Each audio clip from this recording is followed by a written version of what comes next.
ಇವತ್ತು ಅಪ್ಪನ ಫೋನ್ ಬಂತು, ಆದ್ರೆ ನಾನ್ ರಿಸೀವ್ ಮಾಡ್ಲಿಲ್ಲ. ರಿಂಗ್ ಆಗ್ತಾನೆ ಇತ್ತು.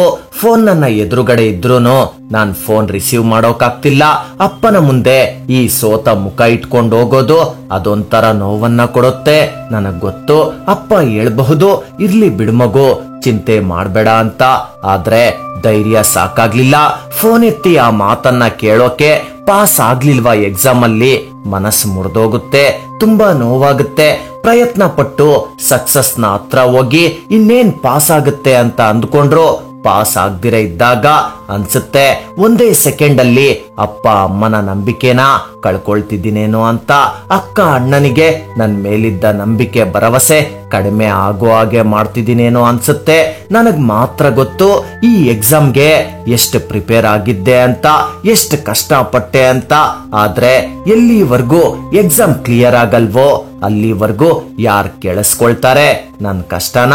ಒಂದ್ ರೂಮಲ್ಲಿ 4 ಗೋಡೆಗಳ ಮಧ್ಯದಲ್ಲಿ ಕುತ್ಕೊಂಡು ಯೋಚಿಸ್ಬೇಕಾದ್ರೆ ನನ್ ಮನ್ಸಲ್ಲಿ ಬರುತ್ತೆ, ನನ್ ಕೈಯಲ್ಲಿ ಆಗುತ್ತಾ ಇಲ್ವಾ ಅಂತ. ನನ್ ತಂದೆ ತಾಯಿಗೆ, ಈ ಸಮಾಜಕ್ಕೆ ನನ್ ಮೇಲೆ ಇರೋ ನಂಬಿಕೆನ ನಾನ್ ಪೂರ್ತಿ ಮಾಡ್ತೀನಾ ಅಂತ. ಲೈಫ್ ಎಲ್ಲೋಗ್ತಿದೆ ಗೊತ್ತಿಲ್ಲ, ಗೊತ್ತು ಗುರಿ ಇಲ್ಲದ ಜೀವನ ಆಗೋಗಿದೆ. ನನ್ಗೆ ಅರ್ಥ ಆಗ್ತಿಲ್ಲ ನಾನ್ ಮಾಡೋದಾದ್ರೂ ಏನೋ. ಈ ಸಂಘರ್ಷದಿಂದ ಹೊರಗಡೆ ಬರೋಕೆ ಮನಸ್ಸು ತುಂಬಾ ಬಯಸ್ತಿದೆ. ಆದ್ರೆ ನನ್ನ ಗೆಲುವನ್ನ ನೋಡೋಕೆ ಬಯಸ್ತಿರೋ ನನ್ನ ತಂದೆಯ ಕಣ್ಣುಗಳು, ನನ್ನ ಭವಿಷ್ಯವನ್ನ ಎದುರು ನೋಡ್ತಿರೋ ನನ್ನ ತಾಯಿಯನ್ನ ನೋಡಿ ನಾನು ಒಳಗಿಂದಾನೆ ಒಂದು ಧ್ವನಿ ಬರುತ್ತೆ, ಒಂದಿನ ನೀನ್ ನಿನ್ ಲೈಫಲ್ಲಿ ತುಂಬಾ ಎತ್ತರಕ್ಕೆ ಬೆಳಿತೀಯಾ ಅಂತ. ನೀನ್ ಸೋಲೋ ಆಗಿಲ್ಲ. ಪ್ರತಿ ಮಿಡ್ಲ್ ಕ್ಲಾಸ್ ಸ್ಟೂಡೆಂಟ್ ನ ಲೈಫಲ್ಲಿ ಒಂದು ಕಾಮನ್ ಆಗಿರೋ ಆಸೆ ಇರುತ್ತೆ, ನಾನ್ ಸಕ್ಸಸ್ ಆಗೋದನ್ನ ನಾನ್ ತಂದೆ ತಾಯಿ ಕಣ್ಣಾರೆ ನೋಡ್ಬೇಕು ಅಂತ. ಅಪ್ಪ ಅಮ್ಮನ ಕೊನೆ ಭರವಸೆ ನಾನು.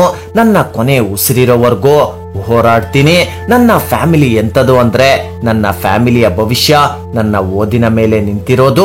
ಎಷ್ಟೋ ಸತಿ ನನ್ನ ದೇಹ ಮನಸ್ಸು ಸುಸ್ತಾಗಿ ಕಣ್ಣಲ್ಲಿ ಕಣ್ಣೀರ್ ಬಂದಾಗ ಅನ್ಸುತ್ತೆ ಅಳೋದ್ರಿಂದ ಏನು ಪ್ರಯೋಜನ ಆಗಲ್ಲ ಅಂತ. ಚಿಂತೆ ಇಲ್ಲ, ನನ್ ಪ್ರಯತ್ನವೇ ನನ್ನನ್ನ ಗೆಲುವಿನ ದಡ ಸೇರ್ಸುತ್ತೆ. ನಂಬಿಕೆ ಇದೆ, ಭಯ ಪಡಲ್ಲ. ಆಗಿದ್ದಾಗ್ಲಿ. ಇವತ್ತು ಹುಟ್ಟಿರೋ ಅಷ್ಟು ಪ್ರಶ್ನೆಗಳಿಗೆ ಮಾತಲ್ಲಲ್ಲ, ಕೆಲ್ಸ ಪೂರ್ತಿ ಮಾಡಿ ಉತ್ತರ ಕೊಡ್ತೀನಿ. ಈ ಹಿಂದೆ ಆಗಿದ್ದನ್ನ ಮರ್ತು ಮುಂದಕ್ಕೆ ಹೋಗ್ಬೇಕು. ಯಾವ ವ್ಯಕ್ತಿ ತನ್ನ ಪಾಸ್ಟ್ ನ ಬಿಟ್ಟು ಫ್ಯೂಚರ್ ಬಗ್ಗೆ ಯೋಚಿಸ್ತಾ ಪ್ರೆಸೆಂಟ್ ಅಲ್ಲಿ ಪ್ರಯತ್ನ ಪಡಲ್ವೋ ಅಂತ ವ್ಯಕ್ತಿಗಳಿಗೆ ಈ ಜೀವನ ಅವರ್ದಲ್ಲ. ಇಲ್ಲಿಂದ ಓಡ್ತೀನಿ. ಎಲ್ಲಿವರೆಗೂ ಓಡ್ತೀನಂದ್ರೆ ಗುರಿ ಮುಟ್ಟೋವರೆಗೂ. ಯಾವುದೋ ಒಂದು ಗುರಿಯಲ್ಲ, ನನ್ನ ಮನಸ್ಸಲ್ಲಿ ನಾನ್ ಮುಟ್ಬೇಕು ಅಂದ್ಕೊಂಡಿರೋ ಗುರಿ ಮುಟ್ಟೋವರೆಗೂ ನಿಲ್ಲಲ್ಲ. ಅದು ಕೇವಲ ನನಗೋಸ್ಕರ ಅಲ್ಲ, ನೀನ್ ಮಾಡ್ಬಲ್ಲೆ, ನೀನ್ ಮಾಡೇ ಮಾಡ್ತೀಯ ಅಂತ ನನ್ ಮೇಲೆ ನಂಬಿಕೆ ಇಟ್ಟಿರೋರ್ಗೋಸ್ಕರ ಇನ್ನೊಂದ್ಸತಿ ಪ್ರಯತ್ನ ಪಡ್ತೀನಿ. ಈ ಸತಿ ಪಡೋ ಪ್ರಯತ್ನ ಹೇಗಿರುತ್ತಂದ್ರೆ, ಇದೇ ನನ್ನ ಕಡೆ ಪ್ರಯತ್ನ ಅನ್ನೋ ರೀತಿ ಪ್ರಯತ್ನ ಪಡ್ತೀನಿ. ನನ್ನ ಗೆಲುವು ನಿನ್ನ ಮನಸ್ಸಿಗೆ ಮುಟ್ಟುತ್ತೆ.